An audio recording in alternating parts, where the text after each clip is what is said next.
하나님이 주시는 참된 은혜와 평안이 여러분 심령과 삶 가운데 늘 함께 하시기를 기원합니다.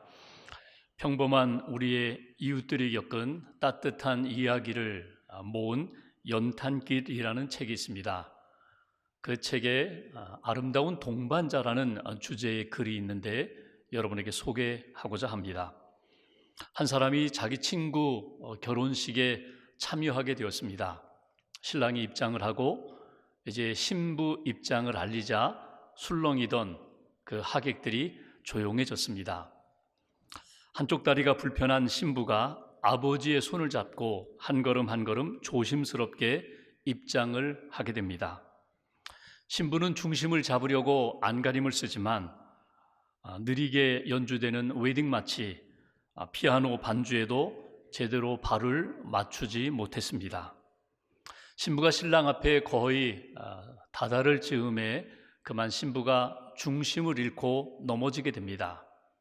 안타까워하면서 신부 아버지가 자기 딸을 다시금 일으켜 세우는데 그 아버지 눈에는 벌써 눈물이 그렁그렁해졌습니다. 잠시 후에 신랑 신부 두 사람이 주례자 앞에 섰습니다. 바로 그 순간에 참 아름다운 장면이 나타납니다. 신랑이 자기의 오른쪽 발을 신부의 웨딩드레스 사이로 슬며시 집어넣는 것입니다. 신부가 왼쪽 다리가 조금 짧아서 불편한데 자기 발등에 발을 올려놓으라는 그런 배려였습니다. 흔들리던 신부는 자기 발을 오히려 신랑 발등에 올려놓고 흔들리지 않고 든든해졌습니다. 반면에 신랑은 오히려 중심을 잡느냐고 간혹 흔들리는 그런 경우도 있었다는 것입니다. 그 장면을 바라본 사람들 평생 잊을 수 없는 아름다운 장면이었다.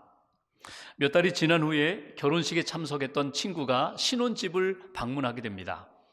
저녁 식사를 맛있게 먹고 이런저런 이야기를 나누던 중에 그 방 안에 있는 조그만 액자를 보게 되었습니다. 그 액자 안에는 핑크색 종이, 분홍색 종이가 끼워져 있었고 그 쪽지 안에는 신랑이 신부에게, 자기 아내에게 쓴 손편지가 그려져 있었습니다. 그 내용은 이런 것입니다. 늘 기쁨으로 당신의 한쪽 다리가 되겠습니다. 만일 그러지 못하면 당신과 하나가 될 수 있도록 차라리 내 다리를 절개해 달라고 기도하겠습니다. 여러분, 동행이 무엇입니까? 동행은 상대가 약할 때 붙들어주면서 함께 걷는 것이 동행입니다. 내가 약할 때 상대를 의지하면서 함께 걷는 것, 함께 사는 것, 그것이 동행입니다. 여러분은 요즘 누구와 동행하고 있습니까? 사랑하는 배우자, 가족, 친구, 믿음의 교우들, 직장 동료들, 여러분들 그들과 동행하고 있습니까? 여러분 신앙생활 하면서 하나님과 동행하고 있습니까? 예수님과 동행하고 있습니까? 여러분은 예수님과 동행하면서 동행의 참 기쁨을 누리고 있습니까? 오늘 성경에는 에녹에 대한 말씀을 우리가 보게 됩니다. 에녹에 대하여 성경 전체를 보면은 그렇게 많이 나타나 있지 않습니다. 근데 에녹은 누군가? 그에 대하여 설명할 때 딱 하나로 표현합니다. 하나님과 동행한 사람. 하나님과 동행한 사람 에녹, 이렇게 표현을 합니다. 여기 동행한다는 히브리어 할라크라는 단어는 함께 걷는다는 의미입니다. 그런데 이걸 좀 영적인 의미로 풀어서 설명한다면 이렇게 설명할 수 있습니다. 그분과 나의 삶을 맞춘다. 그분과 나의 가슴을 맞춘다. 그분과 늘 영적으로 하나가 되어서 동행하는 삶, 이것이 바로 에녹의 삶이었다는 것입니다. 오늘 하나님과 동행한 에녹의 인생을 살펴보면서 오늘 이 시대에 예배드리는 저와 여러분들에게 주시는 하나님의 메시지가 무엇일까? 먼저 오늘 본문 말씀 21절을 다시 한번 보겠습니다. 21절 한 절을 제가 봉독합니다. 에녹은 65세에 무두셀라를 낳았고, 에녹의 인생 365년을 이 땅에서 살았는데 그가 65세 되던 해에 아들을 낳았다고 성경은 말씀하고 있습니다. 여러분, 우리가 이미 읽진 않았지만 창세기 5장 말씀을 보면은 아담 이후에 족보가 나옵니다. 믿음의 계보가 나옵니다. 아담이 셋을 낳고 셋이 누구를 낳고 누구를 낳고 누구를 낳고, 그런데 이 족보를 살펴보면 5장에 나오는 족보 대부분 800년 900년을 살았어요. 그런데 누가 몇 살에 누구를 아들을 낳았다, 그와 함께 지냈다, 그리고는 죽었다. 낳았다, 지냈다, 죽었다. 이것이 오늘 족보의 내용입니다. 또 이렇게 표현하기도 해요. 낳았다, 그리고 살았다, 죽었다. 근데 에녹의 족보는 좀 달라집니다.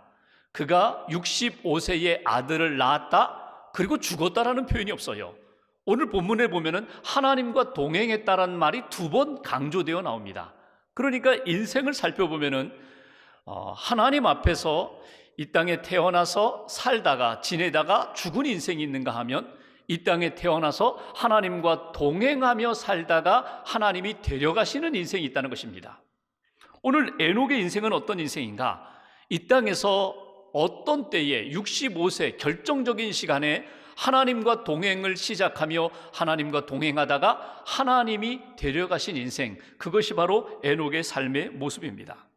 오늘 말씀을 통해서 우리가 첫 번째로 얻을 수 있는 신앙적 교훈이 있습니다. 에녹이 65세에 그가 아들을 낳으면서 하나님과 동행을 시작한 것처럼 우리 인생 가운데 어떤 결정적인 시간, 큰 전환점이 되는 그런 사건과 만남 속에서 하나님과 동행함을 시작하라는 그런 메시지를 우리가 받게 됩니다. 하나님과 동행을 시작하십시오. 지금까지 하나님과 동행하며 살아오셨다면 그 동행을 잃어버리지 말고 더 깊은 교제 가운데 하나님과의 동행을 지속시키십시오. 하나님과 동행 삶을 살지 못했다면 이 시간 우리의 삶 가운데 하나님이 주시는 사건과 만남 속에서 하나님과의 동행을 시작하라고 우리에게 말씀을 주십니다. 65세에 그는 아들을 낳으면서 하나님과 동행을 시작합니다. 그런데 성경학자 가운데 뉴벨이라는 학자는 아들을 낳은 것만이 아니라 더 중요한 것이 그 아들의 이름 무두셀라라는 이름을 짓고 무두셀라라는 이름을 부르면서 하나님과의 동행을 시작했다라고 그렇게 해석을 합니다. 그러니까 그냥 아들 낳은 것이 그에게는 큰 인생의 전환점이라기보다는 더 중요한 것은 그 아들의 이름을 무두셀라라고 지은 것이 더 중요하다는 거예요. 무두셀라라는 이름의 뜻이 무엇입니까? 창을 던지는 자예요. 창을 던지는 자. 지금 이 시대는요, 노아의 홍수 이전 시대이기 때문에 짐승을 잡아먹는 육식을 하는 시대가 아니었습니다. 사냥을 하면서 창을 던질 이유가 없었어요. 그런데 고대 사회에서는 창을 잡고 있다, 창을 던진 자라고 할 때에는 이런 의미가 있습니다. 부족과 부족이 싸울 때, 어떤 마을과 마을이 싸울 때에 가장 그 마을의 대표되는 사람, 가장 그 마을을 지키는 상징적인 사람을 창을 잡고 있는 사람, 창을 던지는 사람이라고 그렇게 생각했어요. 그 마을을 지키는 창을 잡고 있는 사람, 창을 던지는 사람, 그 사람만 무너뜨리면, 그 사람만 죽이면 그 마을은, 그 부족은 쉽게 점령당하는 거야. 그런 마음을 갖고 있었어요.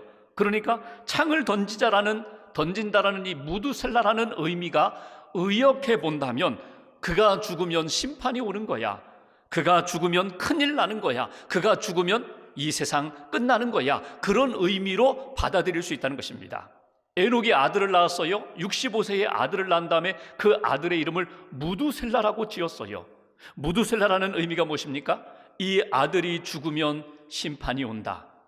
무두셀라가 몇 살까지 살았는지 아세요? 969세를 살았어요. 성경에 나오는 인물 가운데 가장 오래 산 사람입니다. 근데 성경을 이렇게 계산을 해보면 노아의 홍수가 있던 그 해에 무두셀라가 죽습니다. 그러니까 정말 이름 그대로 무두셀라가 죽던 그 해에 하나님의 심판이 임한 것을 우리가 성경을 통해서 보게 됩니다. 에녹이 자기의 아들의 이름을 불러요. 그 아들을 낳고 이름을 부르면서 그는 죽음을 생각합니다. 마지막을 생각합니다. 하나님의 심판을 생각합니다. 마지막을 생각하고 죽음을 생각하고 심판을 생각하게 되면은 우리는 자연스럽게 누구를 생각합니까? 하나님을 생각하게 돼요.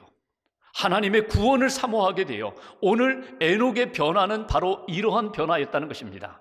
지금 에녹이 아들을 낳을 때가 65세라고 했는데 여러분, 이때에는 죽음이 일반화되어 있던 때가 아닙니다. 800년, 900년을 사람들이 살고 있었으니까 대부분 다 살아있던 때예요. 죽은 사람은 누군가? 가인에 의해서 죽은 아벨의 죽음, 아벨이 죽었다는 것만 확인할 수 있는 그때입니다.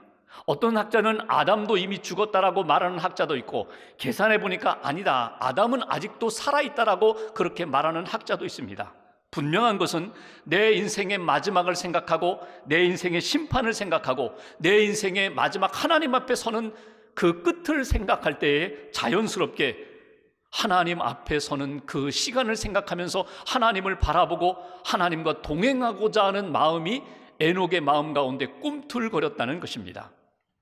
여러분들이 많이 읽으시는 베스트셀러 작가 존 비비어의 책들 가운데 친밀감이라는 책이 나옵니다. 그 책에 보면은 이 이야기를 그는 이렇게 해석했습니다. 존 비비어는 에녹이 그의 아들을 낳을 때 65세 때에 아담은 아직도 살아있었다. 아담의 나이 687세. 그런데 아담은 늘 우울했다는 거예요. 사람들이 아담에 대하여 좋게 이야기하지 않았다는 것입니다. 저 아담 때문에 우리가 고생하잖아. 저 아담이 죄를 지은 것 때문에 우리가 이렇게 형벌을 받았잖아. 늘 아담을 원망하고 아담에 대하여 투덜거렸다는 거예요.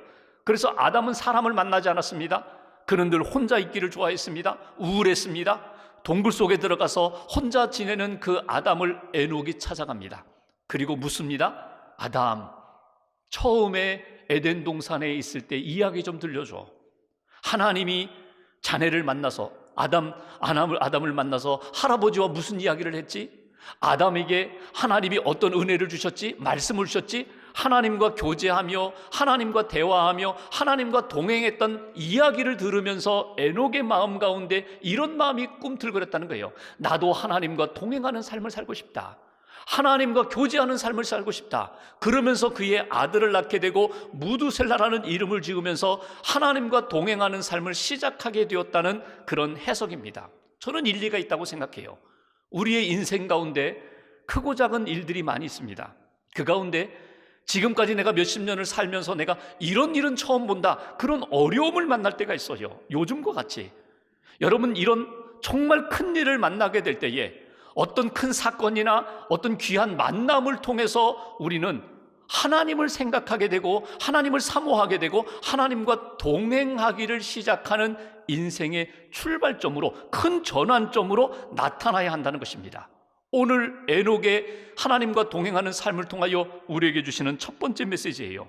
여러분, 지금 이 시간이 하나님과의 동행을 새롭게 시작해야 할 때라는 것을 놓치지 않으시기를 주님의 이름으로 기원합니다. 어떤 분은 자녀의 출생의 시간에, 어떤 분은 큰 사업을 하다가 사업에 어려움을 겪는 그때에, 어떤 분은 자기 인생에 찾아온 공허와 허무감 때문에, 어떤 사람은 자기 인생의 귀한 만남을 통하여서, 또 하나님의 은혜와 결정적인 신앙의 체험을 통하여서 하나님과의 그 동행을 시작하는 삶이 되었다는 것입니다. 저와 여러분들이 그런 인생으로 하나님 앞에 새롭게 출발하는, 동행을 시작하는 은혜가 있기를 주님의 이름으로 기원합니다. 두 번째로 오늘 말씀을 통하여 주시는 메시지가 있어요. 22절, 23절 말씀을 보십시오. 22절, 23절 두 절을 우리가 함께 봉독합니다. 무두셀라를 낳은 후 300년을 하나님과 동행하며 자녀들을 낳았으며 그는 365세를 살았더라. 아멘. 여기 보면은 에녹이 무두셀라를 낳은 다음에 몇 년을 하나님과 동행했다고요? 300년을 하나님과 동행하며 살았다. 자녀들도 낳았다. 일상생활 가운데 언제 어디서나 하나님과 동행한 삶을 살았다고 성경은 우리에게 말씀해주고 있습니다. 에녹에 대하여 신약 성경 가운데 특별히 히브리서 말씀을 보면은 히브리서 11장에 에녹에 대하여 이렇게 성경은 말씀하고 있습니다. 한번 히브리서 11장 5절 말씀을 보겠습니다. 히브리서 11장 5절 한 절을 우리가 같이 봉독합니다. 믿음으로 에녹은 죽음을 보지 않고 옮겨졌으니 하나님이 그를 옮기심으로 다시 보이지 아니하였느니라. 그는 옮겨지기 전에 하나님을 기쁘시게 하는 자라 하는 증거를 받았느니라. 아멘. 여기 보면은 그가 옮겨지기 전에, 그가 하나님이 데려가시기 전에 하나님을 기쁘시게 하는 자라 하는 증거를 받았다고 그렇게 말씀합니다. 그러니까 오늘 에녹이 하나님과 동행하는 것이 하나님의 기쁨이었다는 거예요. 에녹 자신만의 기쁨이 아니라 하나님과 동행하는 그 자체가 하나님과 교제하고 하나님과 대화하고 하나님과 함께하는 그 시간 자체가 에녹 자신에게만 기쁨이 아니라 하나님에게 큰 기쁨이었다고. 11장 히브리서 11장 6절 말씀 보십시오. 제가 앞부분만 보겠습니다. 믿음이 없이는 하나님을 기쁘시게 하지 못하나니. 여러분, 이 구절을 70인역 번역 성경에는 이렇게 표현했어요. 믿음이 없이는 하나님과 동행하지 못하다니. 하나님과 동행한다는 것 자체가 믿음이고 하나님과 동행하는 것이 하나님 앞에 기쁨이 되고 우리 인생에는 너무나 귀한 은혜요 풍성한 기쁨이 된다고 오늘 성경은 우리에게 가르쳐 줍니다. 여기서 우리는 두 번째 메시지를 건져 올리게 됩니다. 그것은 하나님과의 동행은 곧 믿음으로 동행하는 것이고 하나님과 동행한다는 것 자체는 하나님과 더 친밀해지는 것이고 하나님과 대화하는 것이고 하나님과 영적으로 소통하는 것임을 우리는 발견하게 됩니다. 그래서 두 번째 주시는 메시지, 저와 여러분 한 분 한 분이 하나님과 믿음으로 동행하며 끊임없이 하나님과 소통하는 그런 은혜의 시간으로 살아가시기를 주님의 이름으로 기원합니다. 믿음으로 동행하며 믿음으로 하나님과 소통하라. 여기 소통한다는 것, 하나님과 동행한다는 것을 보십니까? 끊임없이 하나님의 음성을 듣는다는 의미도 되고 내 마음을, 내 기도를, 내 소원을 하나님 앞에 끊임없이 내어놓는다는 그런 의미도 됩니다. 일상생활 가운데 오늘 22절 읽은 말씀처럼 에녹이 하나님과 동행하면서 하나님과 소통하는 그 상황은 어떤 상황이에요? 가정을 떠나고 삶의 자리를 떠나서 저 깊은 산속에 기도원에 들어가서 수도원에 들어가서 하나님과 동행한 것 아닙니다. 하나님과 교제하며 소통하는 것 아닙니다. 자녀를 낳는 그 삶의 자리에서 어두워져가는 세상 사람들과 사는 그 삶의 자리에서 항상 하나님과 교제하며 하나님과 소통하며 하나님의 말씀을 들으며 은혜의 길을 이어갔다는 것. 하나님과 교제하면서 소통하는 가운데 더 깊은 친밀함 가운데, 교제 가운데 나아가야 한다. 우리가 사람과의 관계 속에서 간혹 대화하면서 이런 경험을 할 때가 있습니다. 한 사람을 만났어요. 그 사람이 열심히 자기 이야기를 합니다. 나에게 자기 이야기를 해줘요. 아주 진솔한 이야기 다 이야기를 해줘요. 그 이야기를 듣고 나도 좀 한마디 하려고 이렇게 이야기하면요, 딴청 부려요. 일어나요. 아니, 자기 이야기만 하고 내 이야기는 전혀 듣지 않고 일어나는 그런 경우를 만날 때가 있어요. 신앙적으로 보면 어떤 경우입니까? 열심히 기도합니다. 열심히 기도해요. 그리고 이제 하나님께서 말씀하시려고 하는데 그냥 하나님의 음성은 관심 갖지 않고 그냥 일어서는 거예요. 기도 생활은 열심히 하는데 성경을 읽는 것, 말씀 속에서 하나님의 음성을 듣는 것에 대해서는 별로 관심 없이 살아가는 사람들, 하나님과의 온전한 소통이라고 볼 수가 없습니다. 또 이런 경우를 우리는 만나게 됩니다. 내가 누구를 만났는데 내 이야기를 너무나 잘 들어줘요. 그랬군요 하면서 내 마음을 만져주면서 내 이야기를 잘 들어줘요. 근데 그 사람은 정작 아무런 이야기를 안 해요. 자기는 어떤 마음인지, 어떻게 살아왔는지, 자기의 고민은 무엇인지 나는 진솔하게 다 이야기했는데 그는 마음문을 열지 않고 그냥 듣기만 하고 끝나는 경우도 있어요. 이거 뭐지? 이게 제대로 된 소통인가? 이게 제대로 된 대화인가? 신앙생활로 본다면 이런 경우입니다. 말씀 열심히 읽습니다. 성경 통독합니다. 그리고 말씀 공부에 열심히 참여해요. 그런데 기도 생활은 하지 않아요. 말씀만 듣고 하나님의 음성, 하나님의 뜻만 붙잡고 살아가겠다고 내 마음을 하나님 앞에 토하면서 하나님 앞에 울부짖기도 하고 하나님 앞에 내 마음을 쏟아놓기도 하면서 이미 알고 계시는 하나님, 내가 주님 앞에 엎드렸습니다. 무릎으로 나아갑니다. 이 기도 생활을 통하여 하나님 앞에 내 마음을 쏟아놓아야 되는데 말씀을 듣기만 하지 기도가 없는 신앙생활, 온전한 하나님과의 교제와 소통이라고 할 수 없어요. 잊어버리지 마십시오. 에녹이 하나님과 교제하는 것, 동행하는 것, 이게 하나님의 기쁨이었다는 거예요. 그 교제라는 것, 동행이라는 것은 무엇입니까? 끊임없이 자기의 마음을 하나님 앞에 쏟아놓을 뿐만 아니라 하나님의 음성을 듣고 하나님의 마음을 품고 살아가는 것, 이것을 통하여 에녹이 기쁨을 누렸던 것처럼 하나님과의 동행하는 삶을 통하여 하나님과의 교제와 소통을 통하여 더 깊은 교제 가운데 들어갈 뿐만 아니라 소통하는 자에게 동행하는 자에게 주시는 하나님의 풍성한 은혜와 기쁨을 누리시기를 주님의 이름으로 기원합니다. 마지막 한 가지 24절 말씀 보십시오. 24절 한 절을 우리가 함께 봉독합니다. 에녹이 하나님과 동행하더니 하나님이 그를 데려가심으로 세상에 있지 아니하였더라. 아멘. 에녹이 하나님과 동행하다가 300년 동안 동행하다가 하나님이 에녹을 데려가셨다. 죽지 않고 데려가셨다. 성경에 엘리야가 그런 경우죠. 엘리야가 이 땅에서 죽지 않고 하나님이 데려가신 것처럼 오늘 에녹도 하나님과 300년 동안 동행하다가 하나님이 그를 데려가셨다. 어렸을 때 교회 학교에서 선생님이 들려주셨던 성경 동화가 생각났어요. 하나님께서 아침이 되면 에녹 집에 오십니다. 에녹아 놀자, 에녹아 놀자, 에녹아 나와 함께 들로 가자, 산으로 가자, 냇가에 가자. 하루 종일 에녹과 함께 그렇게 지내던 하나님께서 저녁이 되면 에녹을 집에 이렇게 데려다 주십니다. 내일 또 올게, 내일 또 올게. 오늘 참 잘 놀았어. 그 다음날 아침 되면 또 에녹아 놀자, 에녹아 나와 함께 하자, 에녹을 데리고 또 이렇게 여기저기 다니십니다. 근데 어느 날 아주 아름다운 날, 이번엔 멀리 갔어요. 에녹과 함께 멀리 가서 에녹과 함께 좋은 시간을 보내고 이제 저녁이 될 쯤 이제 집에 돌아가야 되는데 하나님이 에녹에게 말씀하십니다. 오늘은 내 집에 가지 말고 오늘은 내 집에 가자. 오늘은 나와 함께 내 집에 가자. 그리고 에녹을 데리고 하나님의 집으로 데려가셨다는 거예요. 오늘 바로 그 말씀입니다. 하나님과 함께 동행하던 에녹을 하나님께서 데려가셨다는 거예요. 여러분, 동행의 마지막 결과, 마지막 궁극적 목적지는 어디입니까? 하나님과 동행하며 살다가 결국 우리가 가는 그곳은 어디입니까? 천국입니다. 아버지 집입니다. 하늘나라입니다. 우리의 동행 가운데 하나님의 은혜를 받을 뿐만 아니라 결국 우리의 가는 그 길은 천국의 길이요, 구원의 길이요, 생명의 길이라는 것을 우리는 놓치지 말아야 합니다.